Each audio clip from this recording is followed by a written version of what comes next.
Hey, what's up everybody? It's Stephen and I'm a popular investor on the eToro platform. Thank you very much for listening today, and as usual you can visit my website at www.stephenbudgen.com, and you can also please like this video and subscribe to my channel and help me spread the love. So today we're going to be doing our weekly update. This is an update that I love to do every week to my investors and everybody that's copying me on eToro. I think it's really important as it allows me to be able to tell you what has happened in the markets and also tell you a bit more about how my portfolio went this week, and also tell you about some of my strategies and my future plans.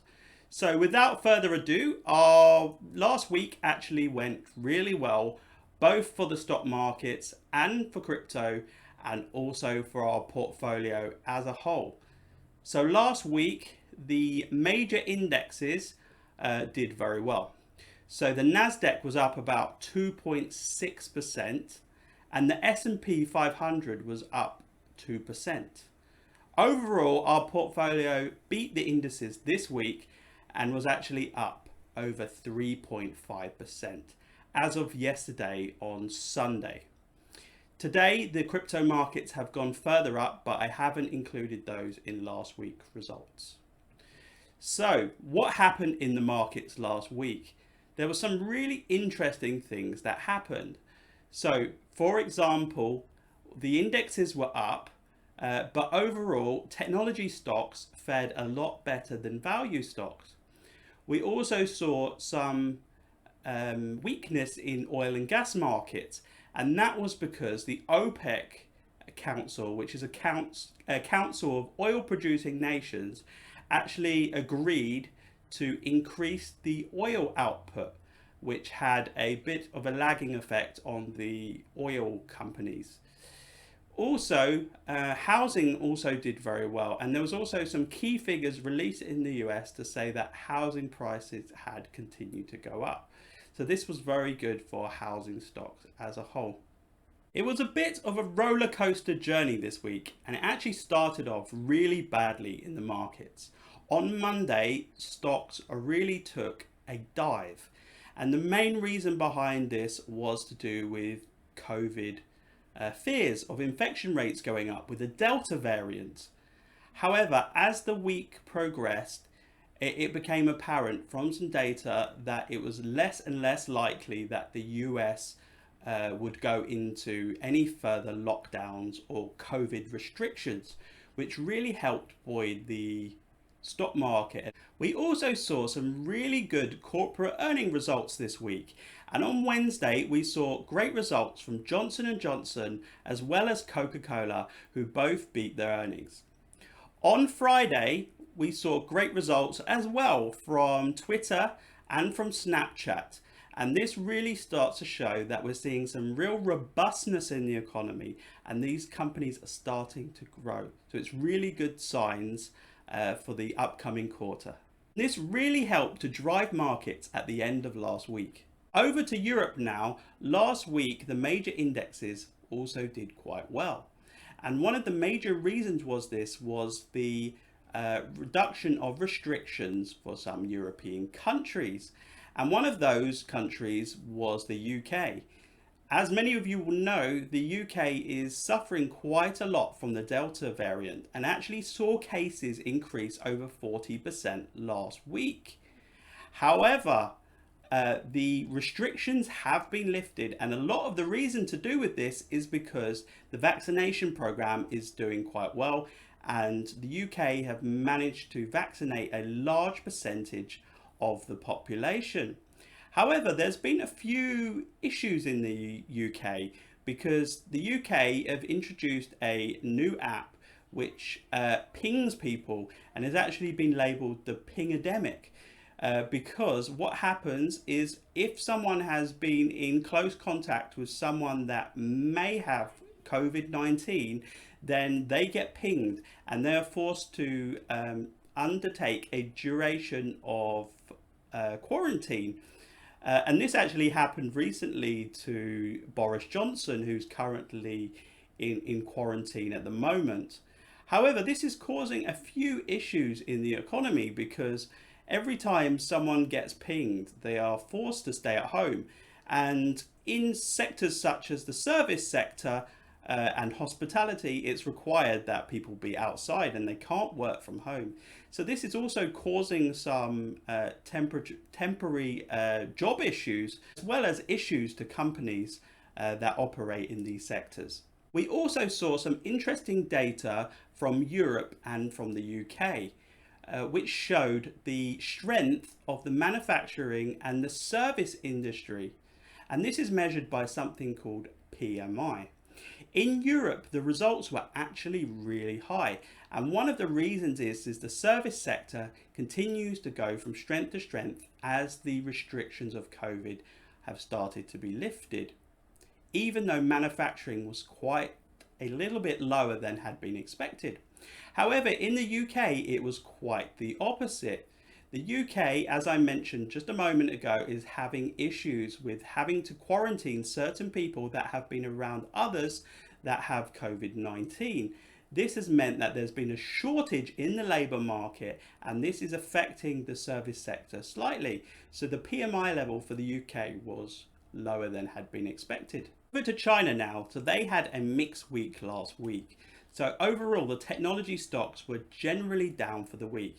And a lot of that is to do with the increased scrutiny from the Chinese government on technology companies, especially companies like Didi, which I had mentioned earlier in my past video. Another area of weakness last week in China was to do with the rumors that there could be a clampdown on private education companies in China, and that the Chinese government were considering making this not for profit.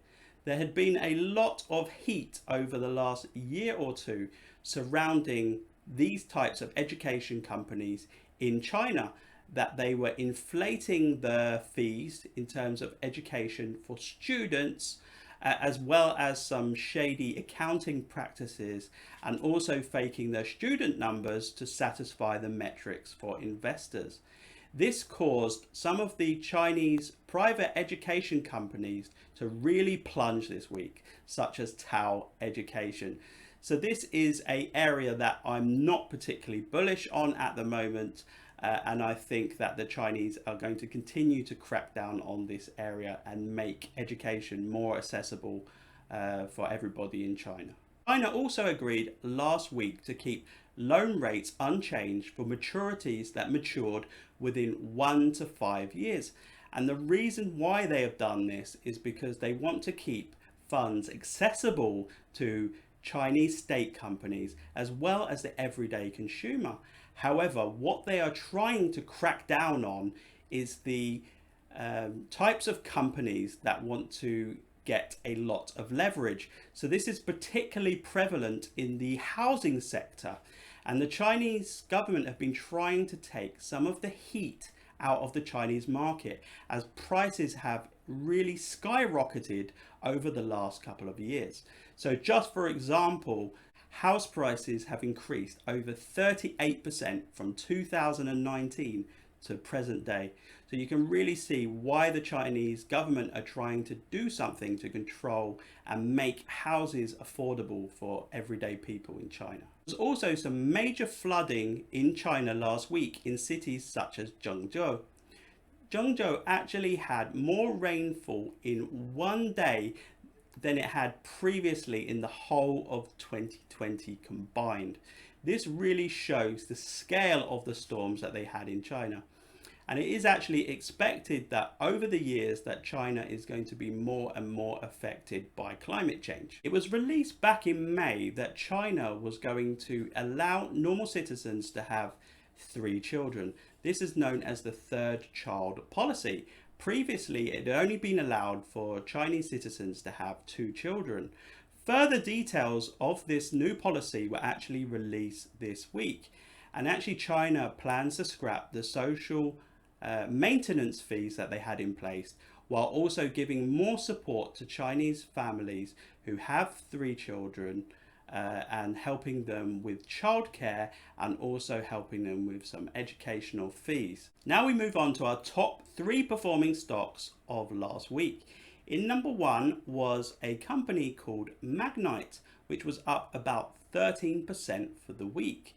Magnite is a sell-side advertising company that has done really well over the last couple of years. However, over the last couple of months, it has performed quite poorly, but also in line with other growth stocks. And what's happening is it's starting to really find its feet. So it did a lot of acquisitions last year, such as with OpenX. And I expect Magnite to go from strength to strength. There is quite a lot of competition in this space. However, what I think is the management is a very good management team, and they have consistently produced good execution since they have come on board. And I'm confident that Magnite can find its way back to all-time highs in the future. The second best performing stock of last week was Square, and Square actually rose over 11% last week. Jack Dorsey is doing some really great things at Square, and he is also very actively involved in the Bitcoin space. And what he announced last week was that Square were going to get more involved in the decentralized finance space and actually setting up a division which will be decentralized finance, but actually on the Bitcoin network. And what Square are really trying to do is to try to take over the payment industry, incorporating not only Bitcoin, but also some other key areas which will help e-commerce companies grow. The third best performing stock for last week was a company called Everbridge. I've mentioned them in the past. It's a company that I've worked with quite closely with as a partner in previous roles that I had in the corporate world. And it's a very well run company. And what they do is they do, crisis management and communication resources for large corporate companies. And as we know, in the world, there is no shortages of crises, as we saw last week with the some of the weather issues that we had around the world, such as China, as I just mentioned recently with the flooding, and also in other areas such as Germany. So I think that they will continue to do well, and they were up about 9%. Now I'm going to be talking a little bit more about what happened in crypto last week and talking a little bit more specifically about Bitcoin. So last week was a very big roller coaster week in the crypto world. And what happened was Bitcoin actually dropped below that 30,000 to 40,000 range that had been in for the last 9 weeks, and actually dropped to about 29,000 on Tuesday. However, it was not there for long, which showed that there were a lot of buyers below that $30,000 range, and the price continued to increase as the week progressed. And what we've actually seen is a short squeeze, and the price at the time of making this video is at about 38,000. And what happened today, as of Monday, is we actually had a short squeeze, and over $111 million worth of liquidations actually took place today in the space of 1 hour. This really helped to drive the price up. But what I really want to get across in this video is why I think the worst is over for crypto and for Bitcoin, and why I expect to see higher prices over the next few months. So what happened was, everybody knows that China further enforced regulations over the last few months, which caused the Bitcoin price to significantly drop. And they forced the majority of miners in China to have to stop operations and have to migrate to other countries such as Kazakhstan and North America to move their Bitcoin mining rigs. And this caused a sharp drop off in the hash rate, and this caused the Bitcoin difficulty adjustment to be at the highest level that it had ever been at since its inception, at a 27% difficulty adjustment. This really helped miners outside of China, because it then made it a lot easier for them to be able to mine Bitcoin using the same equipment at the same with increased profitability. So this was really good for them. However, we saw a sharp drop off in that hash rate, but we're actually starting to see some signs of recovery in the hash rate. And it's showing that there is more and more miners coming online. This was like compounded a little bit further by the fact that a lot of the Chinese mining equipment wasn't up to US standards, and it caused a lot of these miners that had to move to North America to have to upgrade their mining equipment, and there's obviously some lead times that is associated with this. We talk now a little bit about some of the environmental concerns that had been brought up over the last few months, which had contributed to the reduction in the Bitcoin price. And as you will remember, this started off a few months ago when Elon Musk actually tweeted that they were no longer going to accept Bitcoin as a form of payment for their EV cars. However, last week there was actually a Bitcoin online conference called the B Word, which was a session which was including Cathie Wood as well as Jack Dorsey and Elon Musk, and they talked about all areas Bitcoin. And there were some really interesting things that actually came from that discussion.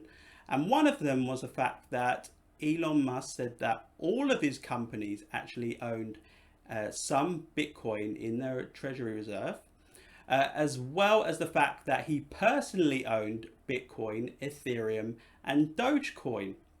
He also stated that it was more and more likely that Bitcoin would start to be accepted again in the near future for the payment of cars for Tesla. This shows that he has been fed quite a lot of data from the Bitcoin Mining Council, as well as other areas and other key people. And he is more and more confident that over 50% of Bitcoin mining is done using renewable energy. So this is a very positive and bullish sign overall for Bitcoin. Also, we're seeing a lot of changes in the media narrative. So over the last few months, it was full of really negative stories around Bitcoin, and they were saying it was a bubble, that Bitcoin mining wasn't environmentally friendly, and that corporate companies were never going to buy Bitcoin for their balance sheet. And the negative feedback cycle just continued to get worse and worse. However, what I have started to see over the last month or so is, after a rehashing of those stories, which happens when media companies don't have anything new to say, that happened for a little while. And then after a while, we've started to see those media stories turn positive again. And this is a really good sign that there's going to be more positivity over the next couple of months. We also saw some really great developments, as I mentioned earlier, in the fact that Jack Dorsey wants to incorporate more Bitcoin features into Twitter as a whole, such as tipping and some other ways of using Bitcoin. And also Square have actually set up a decentralized finance division in which they want to operate on the Bitcoin network. We have also started to see a lot of adoption for the Lightning Network, which is really great. As you may know, last month, El Salvador became the first country to adopt Bitcoin as a legal form of tender. And this is all done on the Lightning Network by Jack Mallers' company called 𝘃𝗶𝗃𝗃. What we're actually seeing is a lot of data to show that the Lightning Network capacity is increasing exponentially. And this is a really good sign for the future of Bitcoin as a legal form of tender. We're also likely to see more and more South American countries adopt Bitcoin as legal tender over the coming months. So this is a really positive sign for Bitcoin moving forward. I'm also very confident in the fact that we have started to see Bitcoin move from some of the weak hands and some of the speculators to longer term hodlers who are in it for the long haul. And this is really important because when the price does decrease, like it does in any market at some time, it is less likely that these people who have been in Bitcoin for a longer time and have strong hands are less likely to sell. So this is very important for the market dynamics. I think we have also started to see a lot of leverage leave the industry, as many people were really over leveraged when Bitcoin got to its all-time high of about 63,000, and many of those people were liquidated. So I think the markets are at a much healthier level right now. However, what I expect to see in the second half of 2021 is I expect to see a big run up in Bitcoin, especially in the last quarter of 2021. The other key tailwind for Bitcoin as well is the macroeconomic headwinds that are actually in play. So as you all know, inflation has got a little bit out of control, or as the Fed says, transitionary, and then inflation has gone over 5.5%, which is very high. I'm expecting inflation to continue to increase in the short term, although this may dampen down eventually. However, this is very good for Bitcoin as a finite asset with only 21 million ever going to be in circulation. So I expect that there's going to be a little bit of a lagging effect till we see an increase in the price. But I think that the macroeconomic headwinds are in our favor, and it is less and less likely that large hedge funds and institutions are going to want to keep a large proportion of their money in cash, because what it is really is a melting ice cube. Also, bond yields are very low, so bonds isn't a very good investment for them at the moment. So I think we're going to see a lot of that money go into hard assets such as Bitcoin, and I also think some will go into gold and silver as well. I also wanted to thank many of you for your patience over the last couple of months. I understand that my portfolio having a lot of cryptocurrency in our portfolio, that we had a dip over the last couple of months. However, I think I managed that as well as I possibly could. And we could see that by the fact that Bitcoin went down over 50% from its all-time high at one stage. However, we managed to keep our losses minimal, and we're still sitting at about 103% up for the year, which I still think is a tremendous result. And I'm expecting our results to grow from strength to strength in the second half of 2021. However, I will navigate some of this volatility, and as you will see, I have diversified our portfolio into many different areas, sectors, and assets. Thank you very much for listening to this video today, and as usual, if you have any questions, then please let me know. I really want to take you on an overall investment journey. I want to provide you profits, which is going to be very good for your future lives and for your families, which I understand is really important. But I also want to try to teach you as much as possible. And that's why I put a lot of time into the analysis of different stocks and different assets, because I think it's important for you for your learning development to understand a bit more about what we're invested in. It also allows you to build a little bit more conviction in your copy, because you know that a lot of thought has gone into the selection of my trades. So as usual, let me know if you have anything, and I wish you a great week ahead.